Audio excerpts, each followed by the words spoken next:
Alô galera, Vasquenares aqui, Marcelo falando. Bom, vamos começar aqui com a seguinte situação, né? A gente sabia que o Vasco sairia da atual detentora dos direitos do uniforme do Vasco, né? Do vestimento do Vasco, a capa, o Vasco sairia disso. Eu particularmente acho que a capa fez a camisa mais bonita do Vasco de todos os tempos.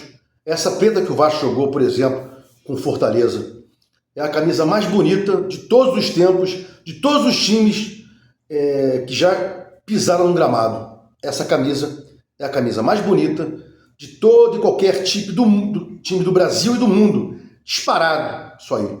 Sem a menor possibilidade de que haja uma contradita disso.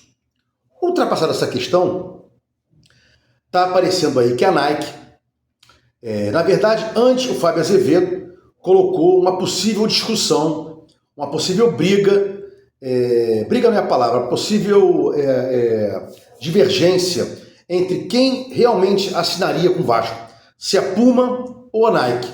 Como o Fábio Azevedo não tem credibilidade há muitos e muitos anos, desde lá da televisão, depois agora com fundo árabe, blá blá blá, é claro que não seria a Puma. Parece que já tem aí um pré-uniforme já para mostrar ao Vasco, diretoria, etc. Inclusive até com cor azul, né? Sou contra, mas respeito quem gosta. E aí a gente vê lá o seguinte: camisa para torcedor, 400 birubiros e 750 birubiros a camisa de jogo. Acho que a gente tem que começar traçando alguns paralelos, né? O que o Vasco sempre foi e o que o Vasco é hoje em dia. O Vasco sempre foi um time que brigou contra tudo quanto foi preconceito, inclusive a questão do Vasco, de o Vasco sempre ser um clube fincado numa comunidade, jogando de forma harmoniosa com os co-irmãos ricos da Zona Sul, problema algum. Botafogo, Fluminense, Flamengo, co-irmãos ricos da Zona Sul, problema algum. Sempre foi esse o esquema do Vasco. Mas o Vasco era comunidade, respeito à massa vascaína, o clube do povo, né? 25 milhões de torcedores no Brasil e no mundo. Já falei isso aqui, tem alguns que contestam, eu comprovo isso aí, né? E não é possível que a gente aceite que uma camisa custe R$400, nem tão pouco, 750, né? Inclusive o Vasco também não pode ter, para pagar qualquer tipo de coisa e tal, valores exorbitantes no seu estádio, que separe pelo menos 20% para o pessoal da comunidade, o pessoal menos abastado, de vida menos nababesca. Isso é importante, isso é Vasco, sempre foi assim. Quem desconhece isso e tal, não é Vasco, ou não sabe dos princípios do Vasco. Inclusive, tem aqui talvez uns 3 ou 4 meses, um inscrito falou assim: vocês querem reformas, não sei o quê, mas não querem que aumentem preço de camisa e preço de arquibancada. Pode até aumentar, mas que coloque arquibancada 20%, um preço acessível, e que não chegue essa camisa a 400 né, birubiros, e nem a 750 birubiros, mangos, merréis, como o Carioca sempre falou, né? Carioca que eu sou, graças a Deus, do bairro da Piedade. Bom, seguindo aqui, e depois de Grajaú, mas nasci em Piedade. Seguindo aqui, passagem pela Barra, pela Barrinha, pela Barrinha, pelo Recreio, 10 anos de Recreio, 5 na Barrinha, quase a vida inteira no Grajaú, viajando demais aí para fora, né? Viajando, morando. Meu pai era vendedor, vendia, tinha representações no Brasil inteiro com relação a material descartável, né? E depois, viajando como advogado, a gente chega a conhecer, saber que tem 25 milhões de torcedores aí no Brasil e no mundo, né? Bom, dito isso, vamos aqui ao que mais interessa aí. Bom, O Diniz, como eu já falei, assevero aqui aos senhores, é o dono do futebol.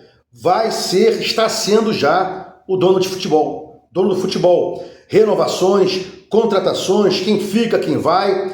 Alijaram o Felipe, colocaram ele de lado. E é isso que tem que acontecer. Tem que trabalhar alguém que tenha cancha, que tenha estufo para isso. E eu chamo-se Diniz. E deixar o Pedrinho como delegatário de seu delegado Diniz, né? Quando uma função é delegada, tem um delegante e tem um delegatário, né? E aí, o que acontece? O Pedrinho tem que esperar agora as providências e carta branca ao Diniz. É assim que se faz, né? Começando pelo goleiro, já falei isso aqui hoje uma vez, talvez ontem outra vez, e sempre quero a opinião de vocês. Inclusive, hoje um inscrito veio aqui e disse que não concordava com a venda do Léo Jardim por 65 milhões, que já tinha visto esse filme, que seria difícil repor a altura. Eu discordo. Prefiro muito que o Vasco coloque aí esse dinheiro no bolso e coloque outro goleiro para trabalhar. E com uma defesa equilibrada, que o Vasco vai estar caminhando para isso, vamos conseguir, temos que pensar positivo, menos chances vão ser criadas contra o Vasco. E aí precisamos de 60 milhões daqui, 20 milhões dali, e blá blá blá. É assim que se faz essa questão toda, né? Por exemplo, agora, o tal do transfer-ban aí do Adson, salvo engano, são 4 milhões de reais, né? Vendendo a 63, ainda ficaríamos com 59 milhões, né? Seguindo aqui, nessa organização do Diniz, e queria que os senhores comentassem aqui, né? Vamos ver como é que é o Fusato. O goleiro foi trazido para cá, vamos ver. Presta, não presta? Arruma outro? Vende o Jardim? Acho que tem que vender. Reitero, repiso, 60 milhões para o goleiro, tem que vender. Laterais, Piton e PH podem crescer bastante, como já cresceram com o Diniz, né, organizadamente. Paulinho da base tem que jogar, tem que ficar como reserva imediato do PH. Liberar o Puma, ou colocar, se precisar um dia, na parte como ala na direita. O Ramon Dias fazia isso. Não dava muito certo, não. Era muito efêmera, às vezes, eram muito efêmeras as vezes que o Puma se dava bem, jogando como ala. E na esquerda, o reserva do Piton é o Vitor Luiz, né? E traz o Leandrinho de volta. Liga pro time lá, da Turquia, ó, quero o Leandrinho de volta, blá blá blá, que é o Diniz, mudou tudo, tá o boteco sob nova direção. Traz o garoto de volta, né? Ele tem uma ótima fase ofensiva, inclusive, e o Paulinho também. Ambos laterais da base têm fases ofensivas boas, né? Diniz, como saiu uma matéria hoje aí, vai estudar a questão do Sforza. Acho que é primeiro volante, que é a função dele, não tem a visão de jogar como segundo volante. E já temos aí Tietê, Paulinho e Cocão. Parece que o Jair vai sair. E traz o JP, liga lá, Figueirense, acho que é Figueirense, me devolve aí o JP. Foi uma falha de comunicação, um hiato de comunicação, de sorte também não ter chegado o Diniz antes para não liberar o JP, que uns dizem que é lento, eu não acho nada disso. Tudo é a visão que o jogador tem do técnico. Se o técnico for bom, ele vai jogar, vai jogar bem, vai procurar render, e tende a render, né? Então, volante, temos só um primeiro volante, que é o Hugo, fica com o Sforza, 3 volantes aí para ver o revezamento, Tietê, Paulinho e Cocão. Jair não fica, acho que não vai ficar, né? A criação, Nuno e Couto, se revezando aí, um ajudando o outro. Tem uma Estrela que está para voltar, tomara que volte, é um garoto de muito potencial. Na frente, né, tem na direita Ryan, Adson, estavam colocando o Carré para jogar na direita, talvez possa jogar na esquerda com a perna boa, cruzando com a perna boa e não com a perna trocada. No lado esquerdo, né, tem aí o próprio Nuno, tem o David, que vai voltar a qualquer momento, Lloyd aí, que parece que vão insistir com o Lloyd ainda, e descubram se o Carré realmente vai funcionar na direita ou vai funcionar na esquerda, porque por dentro, no meio, ali centralizado, não vão colocar o Garré para jogar. Salvo um dia, caso o Payet realmente vai sair, o Coutinho não possa jogar, tem algum problema, saia cansado, talvez possam tentar o Garré ali, mas eu acho que talvez remanejem um Nuno para ali, né?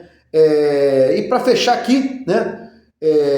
Ryan na direita, Adson, tem o Garré, já falei isso aí. E na frente, por que não o JB, o GB? Cadê o GB que não joga, que não fica treinando para ser reserva imediato do Verratti? Tem muita qualidade GB na cabeça, por baixo, é um cara que joga bem, né?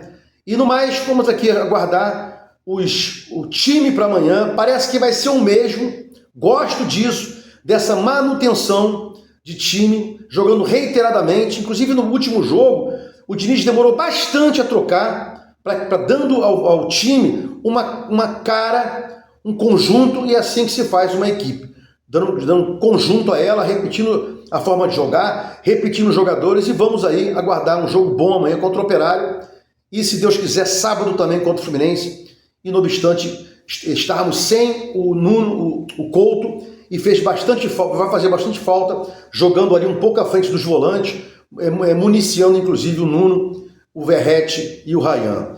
Se gostou dos comentários, inscreve no meu canal Vasco Análise, dá um like para mostrar o YouTube engajamento, sininho para mostrar o YouTube que você quer receber meus vídeos quando forem ao ar. Vasco Análise, fique com Deus e até o próximo vídeo. Amanhã eu vou soltar um vídeo sobre isso, falta um exemplo para dar, né? O Vasco jogou com bastante variações, mas falta uma delas, que é a inversão que o Diniz faz. Ele bota 4, 5, 6 de um lado, daqui a pouco um sozinho do outro, é feita uma inversão, o cara pega a bola sozinho e parte pro gol. Vamos aguardar aí, são concatenações devagar que tem que ser feitas, não pode ser feita assim de uma forma abrupta, tudo ao mesmo tempo. Até o próximo vídeo.